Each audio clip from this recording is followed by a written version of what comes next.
Have you ever tried to speak into a great wind? You find your voice does not need to be louder. Raising your voice is a struggle. Begging for your words to be heard is a struggle. To explain yourself over and over again to a presence that has already decided your truth is without value. This is the greatest struggle of all.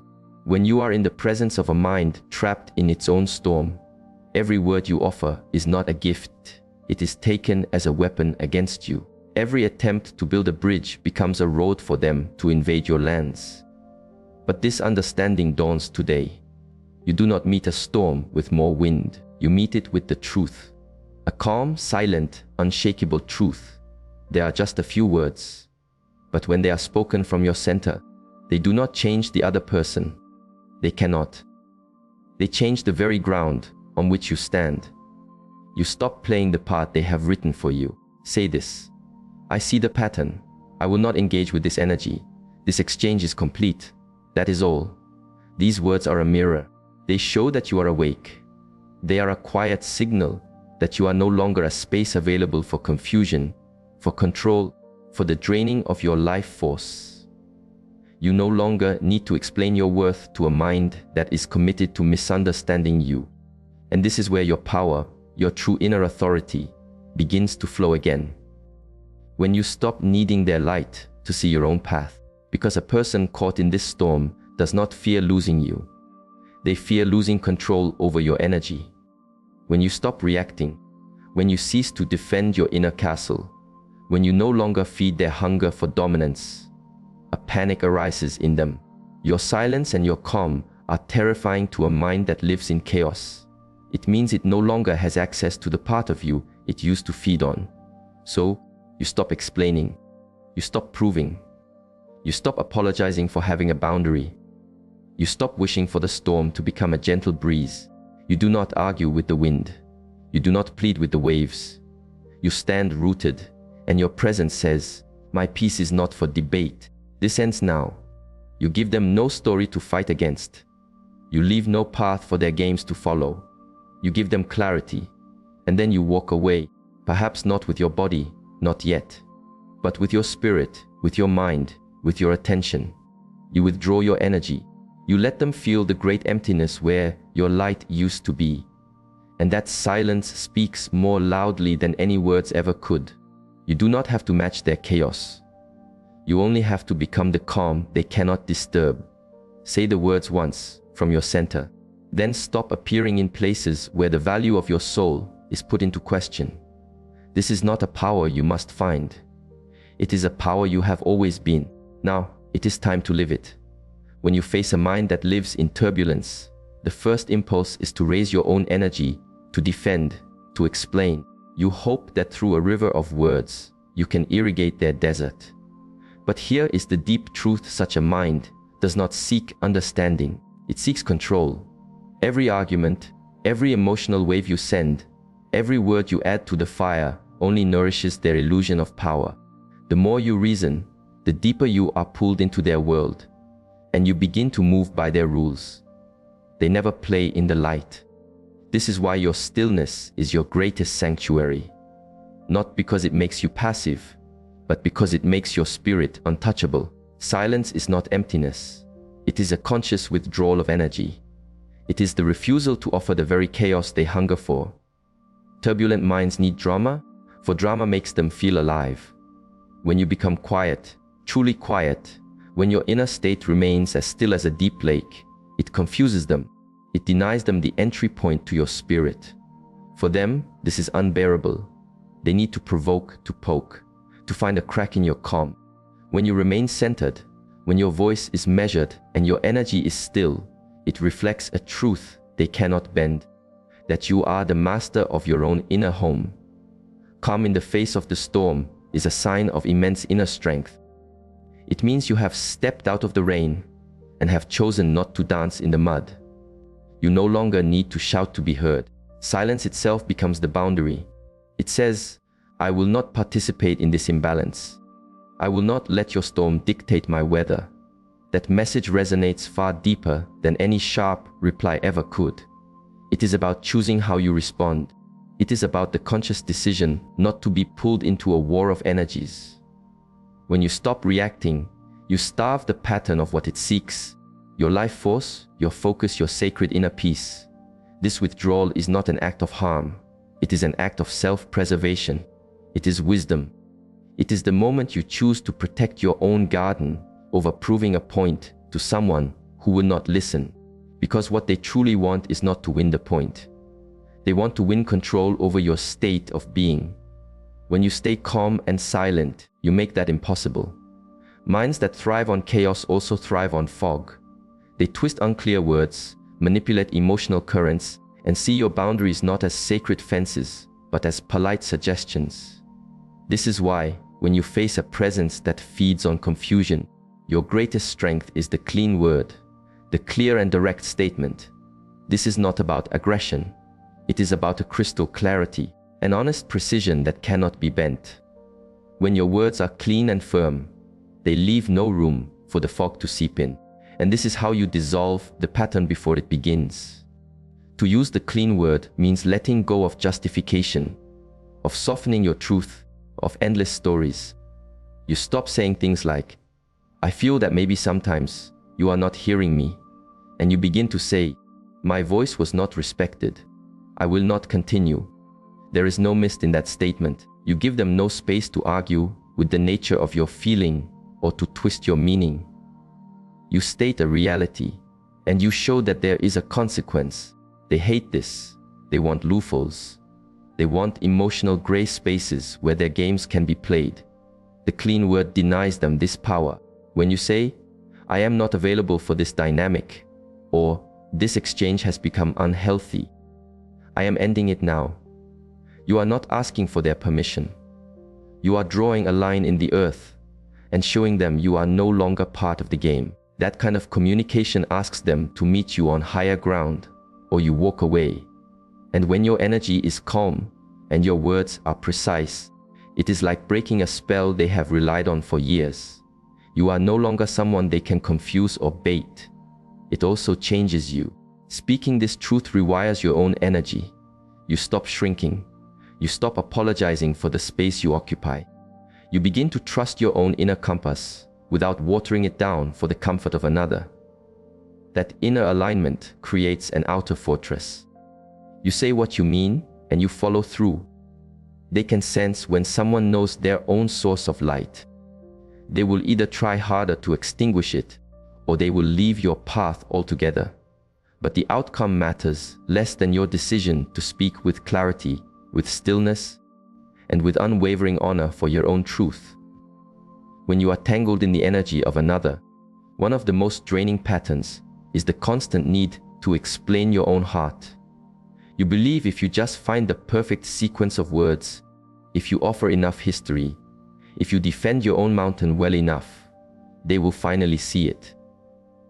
But they are not trying to see your mountain, they are trying to own it. They use your explanations as footholds to climb, to find cracks in your reasoning, and to shift the weight of the sky back onto you. The moment you stop explaining is the moment you stop handing them the map to your own soul. You are not on trial. You owe no one a detailed chart of your inner world, your choices, or your boundaries. When you say no, no is a complete sentence.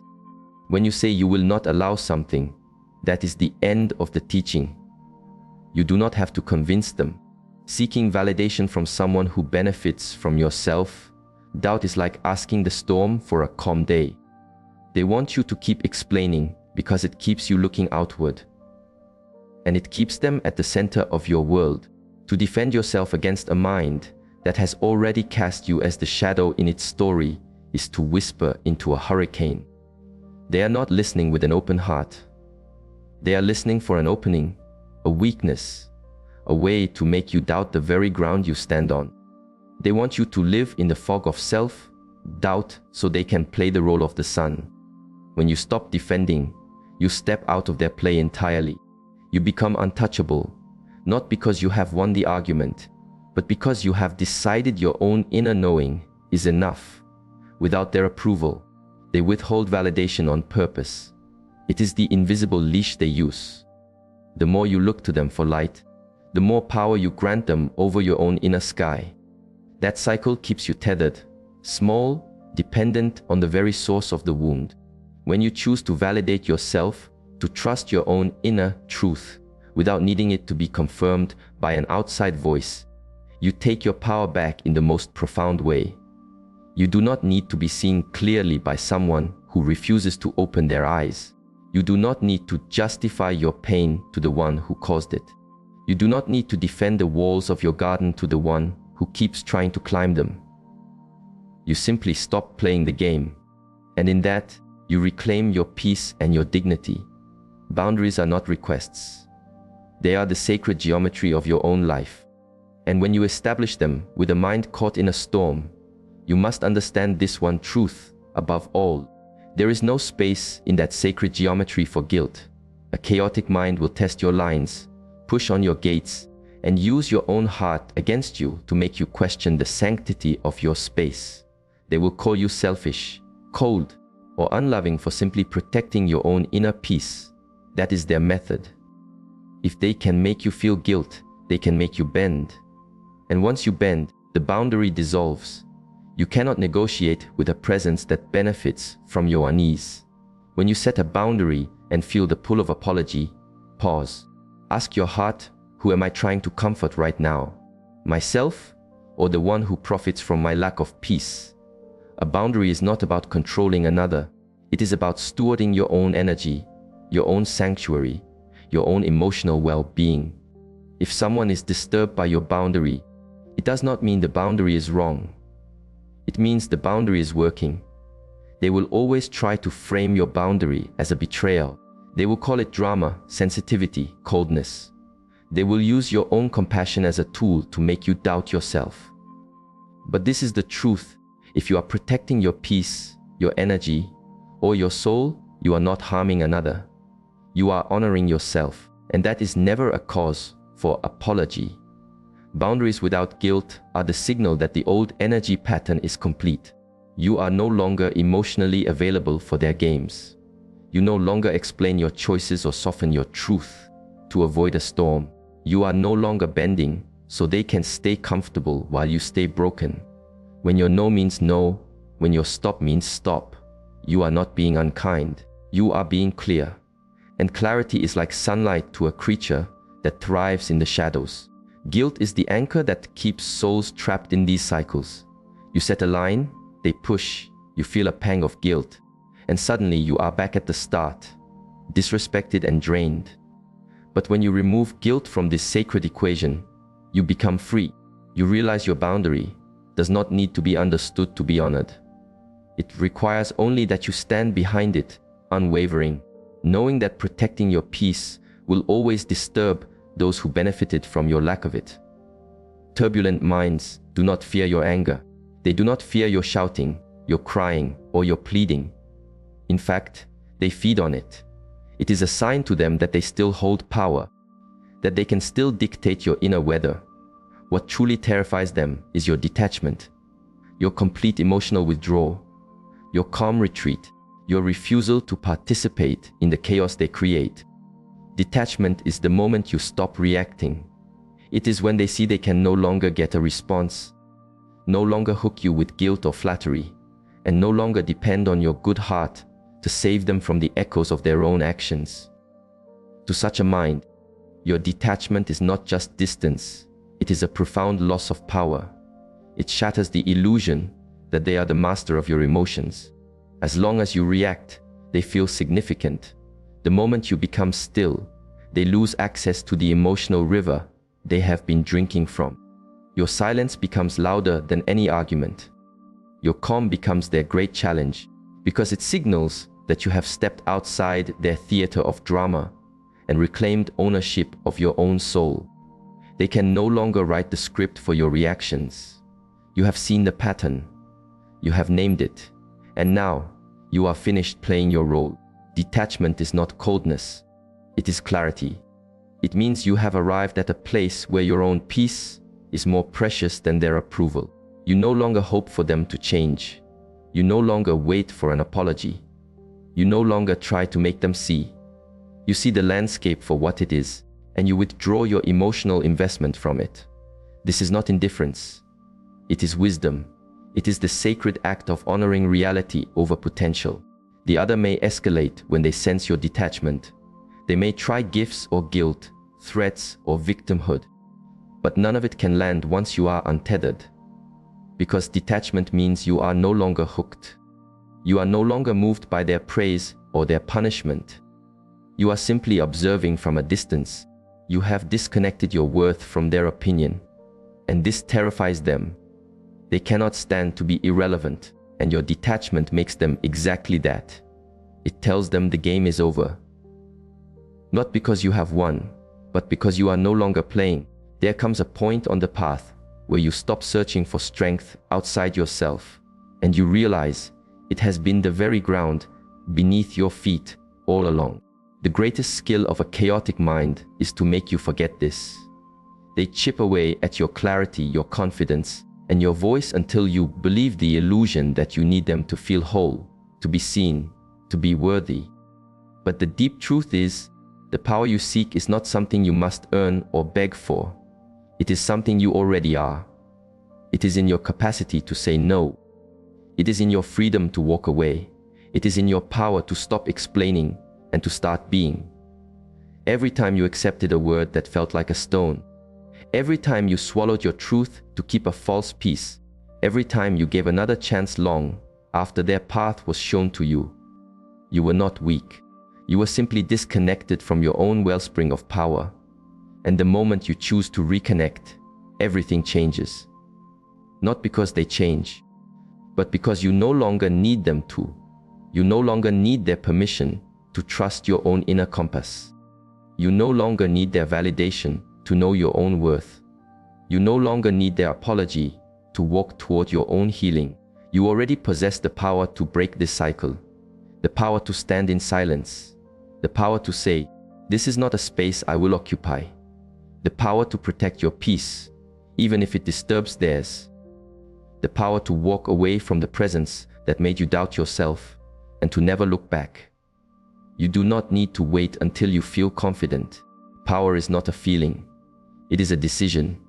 It is the choice to honor your truth, even if your hands shake and your voice trembles as you speak it, even when they name you the villain for finally choosing yourself. They will try to convince you that you are too sensitive, too demanding, too much. But what they truly fear is you realizing you are enough, that you do not need to shrink, to perform, or to be wounded to be worthy of love. When you reclaim that knowing, when you stand fully in your own authority, they lose their grip.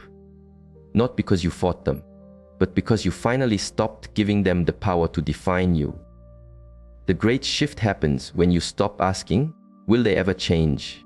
and you begin to ask, "Why am I still offering my sacred energy to someone who will not honor me?" That is the moment your power returns to you. Not with a great noise, but with the quiet, unshakable certainty that you have always held the key.